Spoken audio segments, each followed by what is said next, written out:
Rejection hurts, but not for the reason most people think. It doesn't hurt because someone said no. It hurts because the brain immediately turns that no into a story about your worth. When a guy rejects you, your mind doesn't hear, "This isn't right for me." It hears, "Something is wrong with me." That single thought is what creates the pain, not the rejection itself. Psychology explains that humans are wired to seek validation because, historically, rejection meant exclusion from the group. Your brain still reacts the same way today, even though rejection in dating is not a threat to survival. The discomfort you feel is your mind trying to protect your identity, not your heart being broken. Understanding this changes everything.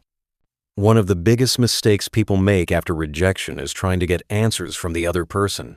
They ask, "Why?" or replay conversations repeatedly, hoping to find the exact moment they failed. But psychology shows that clarity does not come from the rejector. It comes from self-regulation.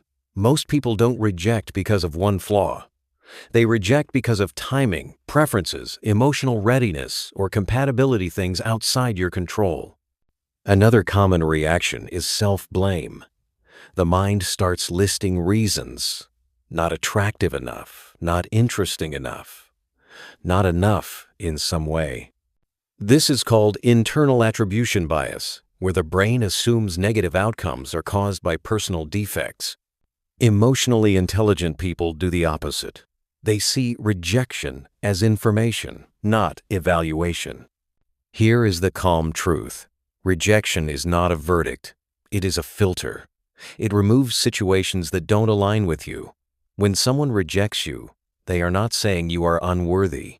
They are saying you are not their choice. Those two statements are very different, but most people confuse them. Psychology also explains why chasing after rejection never works. When you pursue someone who has already said no, your brain shifts into scarcity mode. You value them more simply because they withdrew. This creates attachment, not attraction. Respecting rejection is not weakness. It is self-respect in action. Handling rejection correctly means doing three things. First, you allow the emotion without feeding it. Feel disappointed, but don't turn it into a personal identity story. Second, you stop seeking validation from the person who rejected you.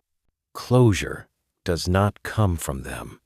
It comes from understanding that compatibility cannot be negotiated. Third, you redirect focus to yourself, not to distract, but to rebuild perspective. People who handle rejection well don't move on quickly because they don't care. They move on clearly because they understand. They know that the right connection does not require convincing. It feels mutual, easy, natural. Here is something rarely said. Rejection often protects you from situations that would have drained you later. The brain can't see this immediately because it focuses on loss, not prevention. With time, clarity replaces confusion. If a guy rejected you, the healthiest response is simple.